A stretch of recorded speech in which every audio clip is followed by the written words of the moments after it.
Bonjour à toutes et à tous, bienvenue dans ce nouvel épisode de Centre de la Question. Aujourd'hui nous sommes à Reuilly, petite commune du nord du département qui jouxte avec le département du Cher. Nous allons vous faire découvrir ces terres d'histoire et de vignes.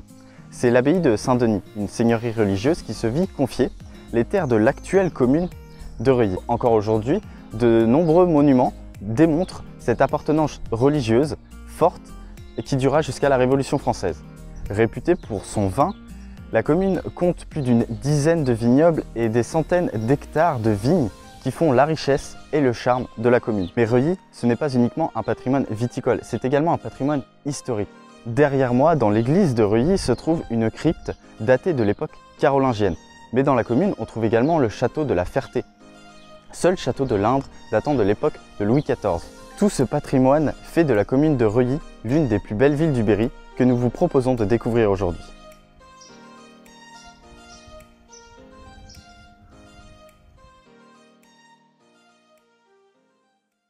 Quand on dit Reuilly, évidemment, on pense au vin. Nous avons à la fois 3 AOC, le pinot noir, gris, ce qui est vraiment exceptionnel, puisque peu de communes ont un pinot gris, c'est un cépage, et évidemment du sauvignon blanc. Donc nous avons ces 3 AOC sur notre territoire.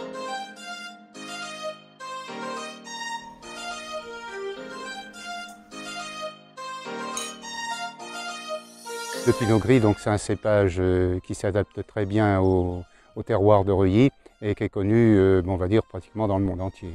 Moi, j'ai un gros client anglais qui me commande tous les ans son pinot gris. C'est un grossiste et qui fait de la revente en Angleterre et c'est très très apprécié. Nous, on fait des visites de vignes. Bon, cette année, ça va être un petit peu plus compliqué avec le Covid, mais dans le temps, les années précédentes, on fait des visites de vignes et des dégustations.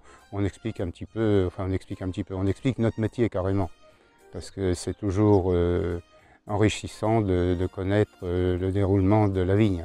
Je pense que cet été, on arrivera peut-être à en faire quelques-uns, mais ce sera effectif vraiment restreint, parce que pas plus de 2, 3, voire 4 personnes, mais grand maximum, il faudra respecter quand même tout un tas de consignes sanitaires. C'est un patrimoine qui dure depuis longtemps, puisque l'appellation Reuilly est née en 1937, donc c'est une très vieille appellation.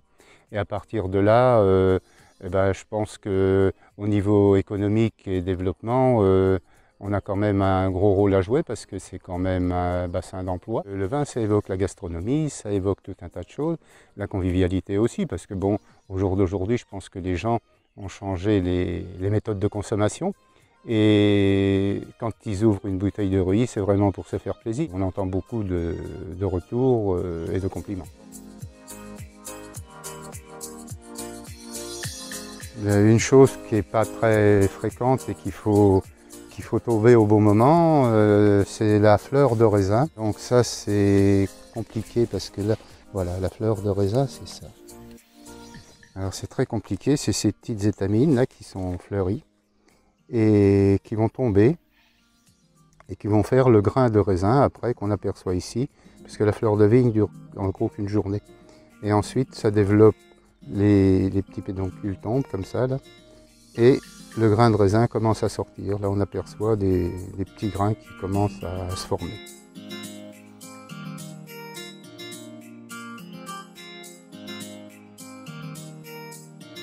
Nous, on a beaucoup insisté, et j'insiste encore, sur la possibilité de se promener et de déambuler dans la commune. On a mis en place la maison de Reuilly. Alors cette maison de Reuilly, elle a dû être fermée avec le Covid, mais la maison de Reuilly fait des expositions temporaires et permanentes. On a réhabilité cet espace sur un joli square qui ouvre sur la médiathèque en plein centre-bourg. Nous exposons toute l'année un peintre qui s'appelle Paul Surtel, qui est un peintre reillois. Ces tableaux, grâce aux prêts de la famille Surtel, qui habite le sud de la France, nous pouvons exposer ces œuvres. Nous avons pu acquérir une peinture de son père, parce que le père peignait déjà, et cette peinture que nous avons achetée aux ventes aux enchères représente Reuilly, sous la neige, et elle est achetée par la municipalité et elle est exposée dans la maison de Reuilly. Nous avons la stèle d'Yves du Manoir, ce grand rugbyman et jeune homme qui est mort en 1928, donc qui malheureusement son avion s'est écrasé à Reuilly et décédé. Et puis nous avons quelqu'un qu'on ne soupçonne pas, qui est inconnu en général du public, qui s'appelle Marius Jacob. Il est, semble-t-il, l'inspirateur du fameux Arsène Lupin. Il aurait inspiré ce personnage policier bien connu. C'est une petite commune qui est remarquablement bien située. J'invite tous les Indriens, vous avez raison, et Indriennes, à venir voir, à venir découvrir à la fois la possibilité des hébergements, de gîtes. Nous avons de la gastronomie. Nous avons évidemment pour Corani tout ça le vin. Il est possible de l'inscrire dans son périple et dans son circuit lorsqu'on veut visiter la région.